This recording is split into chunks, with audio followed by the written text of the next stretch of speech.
Are you looking for ideas for using your A2 sized paper on your cards but don't want to be left with a pile of scraps? Hi, I'm Jess from jesscrafts.com and I'm here to help you make the most of your crafty supplies and time. So let's get making. Today I'm going to work with A2 paper, but A2 paper is the size of a 8.5 by 11 cut perfectly into 4 pieces. So you could see this is an 8.5 by 11 piece of cardstock. So if that's the kind of paper that you have, you can absolutely use this idea. You're just gonna have it 4 times over. So I'm gonna make 2 cards with 1 A2 piece. If you do it with 8.5 by 11, you'll make 8 cards in all. So I just wanted to remind you of that option. Sometimes we kind of forget how these sizes fit in together. These sizes can be quite confusing. So I have the scrapbook.com birthday pattern paper, but I'm actually gonna be making Easter cards today. I know it's a little late, we're getting really close to Easter, but I saw these on Creative Fabrica and it's a whole collection of them and they're just like different construction vehicles with Easter themes, and I thought this will be really fun for some young kiddos going forward, so I decided to print them off and make a few more Easter cards, but I'm going to use a birthday pattern collection. I think sometimes, again, we like get a little bit stuck and are like, okay, I need Easter paper to make Easter cards, but there's probably going to be some papers in your collection that are a little more versatile. Like you can use some red Christmas papers at Valentine's Day. So the paper I'm going to choose today is this dot, because while there are some very birthday themed things like these birthday hats and the birthday cakes, some presents, candles, that kind of thing, there's also a lot of great neutrals in this paper pad. And so I would, if you like to make birthday cards, but you don't want to dedicate like a really too much of a birthday pad, this can be a great option. There's also solid colors on the back of some of them, so that of course can lend itself to any number of things.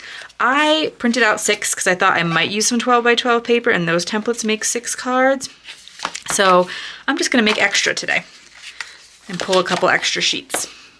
So I have 3 sheets. This scrapbook.com paper is actually quite thick for pattern paper. It's a little bit more like a thin cardstock. And I'm gonna start by cutting them in half. And I almost did it at 3 because I'm so used to 6 inches. It is 2 3/4 is the halfway mark. So I think I can cut all 3 sheets at one time. So that's what I'm gonna do, but if you have a paper trimmer that can't handle that, you can cut each individual sheet, and maybe you're just working with 1 sheet anyway. Okay, so on my template, I show you to cut 2 1.5s on each side and the 1 1/4 in the middle. So these are 3 rectangles that go on the final card, but they're different sizes. And I show you cutting it the same way you're gonna place it on the card, because if I were to cut a 1.5 and a 1.5 and then a 1 1/4, I put the 1 1/4 in the middle, my pattern won't line up across the card. You don't have to line it up across the card, but I want to show it to you that way. I'm trying to be better about really thinking about like the actual materials. So for instance, a lot of A2 pattern paper that I have seen is directional top to bottom. I'm sure there's some that are directional the other way as well, but that's what I've seen. And the same thing with 8.5 by 11. I've seen a lot of it directional from the top to the bottom. So anyway, we're gonna cut our 1.5 inch off a side. And I have to do backwards measurements that are a lot harder to do that. Okay, so 4 1/4, that's 1 inch, that's 1.5. Okay, there we go. And then I can bring the next one to 1.5, cut that off, and that's gonna leave me with my 1 1/4 from the middle. I know it's a lot of measurements. That's why the templates are always free. Very first link in the video description. If you don't want to download them all individually, you can pick up a pack of them in the Etsy shop. This is A2 paper busting template number 6. There are 10 of them in the Etsy shop. So when you buy the pack in the Etsy shop, you get 10 of them. But with a free one, you get it today. And then I'll release 7, 8, and 9, 10, etc. in the future. You can get them for free eventually. But if you like to just kind of get them all in one go. Then I'm going to take them so that I know they line up, because I've cut them so that they'll line up. And I'm going to put them in a tray so I don't lose track of which ones are supposed to go together. And these scrapbook.com stack and sort trays make that pretty easy, so not taking up a whole bunch of room on my desk. And I'll do the same thing with the second set of paper. Then I'm going to need some cardstock mats for these, and they're all going to need to be 3 inches because that's a 1/4 inch bigger, but then their widths are going to be a little bit different. So I can start by cutting 6 and then 3, and so now I can just I have 2 pieces that are 3 by 11. You can start with your scraps. This is a great one for scraps because the pieces aren't terribly big, but it's also nice to be able to cut multiples. So that's what I'm doing here, and some of them are 1 1/2, so I'm going to need 1 3/4. I'm also going to need some 1 1/2s for the middle. All these measurements are written right on there, so you don't need to memorize any of the things that I'm saying, which I just really like to emphasize because I get lost in the measurements myself sometimes. I created the templates because I would just constantly have to double check my own work if I didn't have it all written down. Okay, so then I would place these on top of their mats. Once I have my pattern paper on top of the mats, I'm ready to assemble a card according to the sketch, which shows me that I'm centering the larger pieces. Oh, that should be on this side. I'm going to try to keep it consistent. And so my grid mat helps me to do that because an A2 size card is outlined on the grid, and then I can kind of just make sure that I'm even on the tops and bottoms. And same thing over on this side. And then here in the center, and that's the basic, layout of the card. And then here you go and embellish as much as you want. The sketch is just designed to get you to that basic.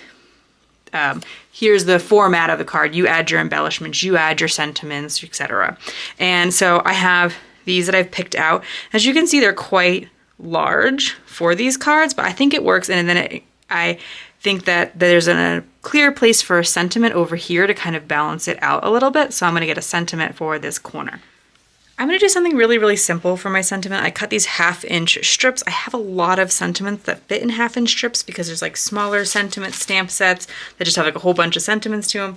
This one is scrapbook.com's Hello Spring, so it's not like strictly a sentiment set, but it has a lot of sentiments on it. I picked out the Happy Easter. So many Happy Easter stamp sets out there. So in the past, I would have cut the sentiment with like a border die or a sentiment, what are they called? Banner die, I think. I have them up easily accessible on my wall. They add a stitching detail. Those are great.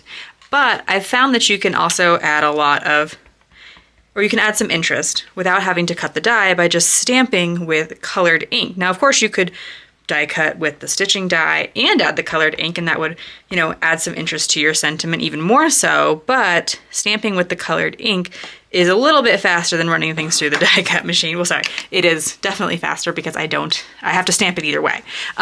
So it gives me a lot of the look, a lot of the interest without a lot of the work. So I like to try to balance those things because I do think it's important to do something a little interesting with your cards, not always keep everything super basic, but balance those things. So then another way to add a little bit of interest. And, before there were all these fancy dies, we used to just cut our own banners. So you'd cut down the center and then snip from the edges. I even like to make it simpler and just do like a diagonal cut, just like this die is trying to achieve. And obviously I'm not knocking the dies. I own them. I use them. It's just for those of you who either don't have a lot of dies yet or are not sure that's what you want to be spending your limited resources on, because you're like, I could purchase this die set, or I could get a stamp set that has images that are like, add a little more to my card, or just buy groceries anymore, right, guys?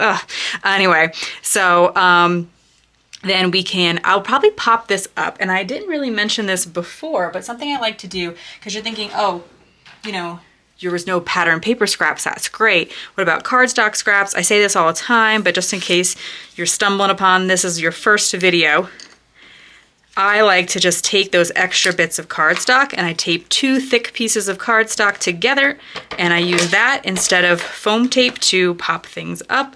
Another way that I think over time it essentially saves money versus buying the foam tape. And it's a really subtle pop-up, so if you are sending these in the mail, they aren't super thick and you don't have to usually worry about like extra postage or that kind of thing. And so we can keep going until we have all 6 of our cards. So I have all 6 cards, and while they all look pretty much the same, I'm sure you can imagine you could change this up for different occasions, and also you could add a different image to each one and, you know, make some of them birthday cards and some of them Easter cards and some of them everyday cards, etc. If you found this video helpful, here's another video where you can find more ideas for enjoying your crafty time and supplies. Let me know you like this video with a share to your crafty community, subscribe and click the bell so you don't miss the next template or tutorial, and check the video description for product links. See you in the next video.